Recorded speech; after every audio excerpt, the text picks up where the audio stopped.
Hello and welcome to this week's episode of Beat the Experts, brought to you by Falcone Moon Ford. Alongside Mike Bires, I'm Andrew Chiappazzi. The WPIAL baseball finals will be played Tuesday and Wednesday this week, AJ, at Wild Things Park in Washington, PA. But for the first time since 1999, there will be no teams from the Times coverage area playing in the baseball finals. However, we do have a softball team, West Allegheny, playing later in the week for the 5A championship out at Seton Hill College in Greensburg. That's absolutely right, Mike. And our lone championship game that we have to cover next week features kind of a Cinderella story against a dominant defending champion. Thomas Jefferson's kind of the surprising story, qualifying for the WPIAL Championship as an underdog team, but no surprise at all that West Allegheny is in the championship game for the second year in a row. The Indians brought back a huge portion of their lineup from last year. They have 6 seniors. Pitcher Ashley Seaman has dealt with basically every pitching scenario imaginable. She's been in their starting lineup for years, and they have a great balanced lineup. And it would not surprise me if the bottom of the lineup helps West Allegheny in the game against Thomas Jefferson. In the semifinal against Connellsville, the 7, 8, 9 hitters reach base 8 of 10 trips to the plate. That could be a huge factor as West Allegheny goes for a second straight title. Yeah, AJ, we thought all along that West Day would get this far. They were reigning WPIAL champions, #1 ranked team in our poll all season long. TJ, 11th seed, right? Mm-hmm. They beat Moon in the first round. In the quarterfinals, TJ beat #3 seed Penn Trafford. Semifinals, #2 seed Albert Gallatin. Can he beat West Allegheny? We shall see. Should be a very interesting game out at Seton Hill on Thursday. Meanwhile, on Tuesday, first of our 3 consolation games in baseball, Riverside against Southside. Both of them had disappointing losses in the semifinals. Southside, just the fact that they were blown out by Avonworth and weren't more competitive against the Antelopes, while Riverside was basically stunned by Brownsville. Didn't have a good pitching performance by Danny Fox. An uncharacteristic start, Dan Oleastro called it, for Fox. So I fully expect both of these teams to bounce back and for us to have a really good game on Tuesday. I do think Riverside is a little better equipped for the atmosphere that we may have.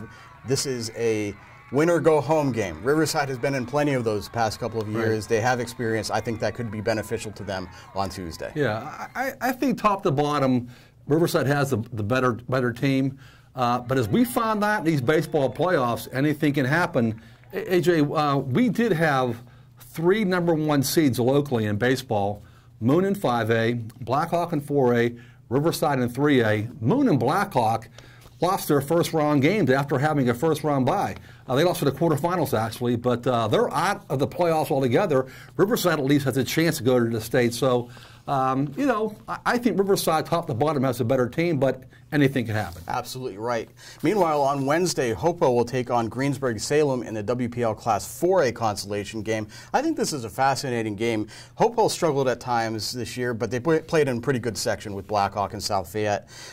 The Vikings finished tied for 3rd, and they played very well in the 1-0 semifinal loss to South Fayette in the semifinals. Now they get to have Joe Rock back on the mound as well, so that would seem to really give Hopewell the benefit here as they play Greensburg-Salem. But Greensburg-Salem is kind of playing with house money here. They probably shouldn't even be here. They should have lost to Blackhawk in the quarterfinals, but Michael Turconi threw a gem for the Cougars.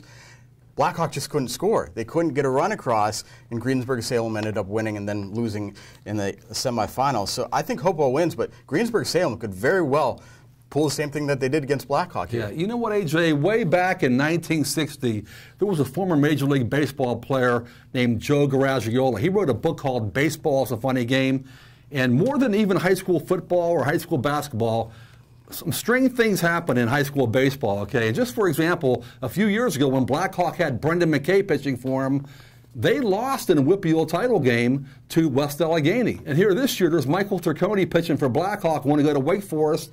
They lose to Greensburg-Salem. And in that game, Blackhawk, like you said, had a lot of chances to win that baseball game. There was one point in the game where Blackhawk had a guy in scoring position, and the Cougars' #9 hitter rips his shot at the outfield.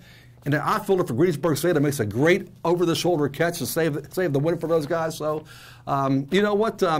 With Joe Rock on the mound, I think Hopewell can win this baseball game. But again, don't count out Greensburg-Salem. But finally, West Allegheny baseball will take on Hampton in the Class 5A consolation game on Wednesday evening.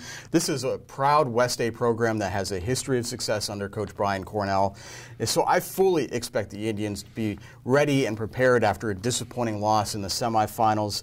For me, it's all going to come down to pitching, and of course that's easy to say in baseball and softball, right? Seth Rosen and Connor Bartley pitched well against Chartiers Valley. Considering Austin Hendrick, who's a star baseball player, struggled a little bit against North Hills, I'm curious to see if Bartley or Rosen might be the call for Brian Cornell in trying to get this win against Hampton on Wednesday. I think maybe one of those guys might be able to push West Allegheny into the state playoffs. Yeah, you know what, again, in 5A, there's so many quality baseball teams that it's hard to even imagine who was the favorite to win that 5A championship. And West A is still alive. They're playing a Hampton team that knocked off Moon. And Moon was the #1 seed, by the way. So again, we keep saying this, AJ, in the playoffs, anything can happen. We shall see. The only thing for certain is that we should have a very good week of consolation and championship baseball and softball games. That does it for this week's episode of Beat the Experts. You can keep track of all of our games on timesonline.com. And please join us at timesonline.com later in the week for the next edition of Game On. So for Mike Bires, I'm Andrew Chiappazzi. That does it for now. We'll see you soon.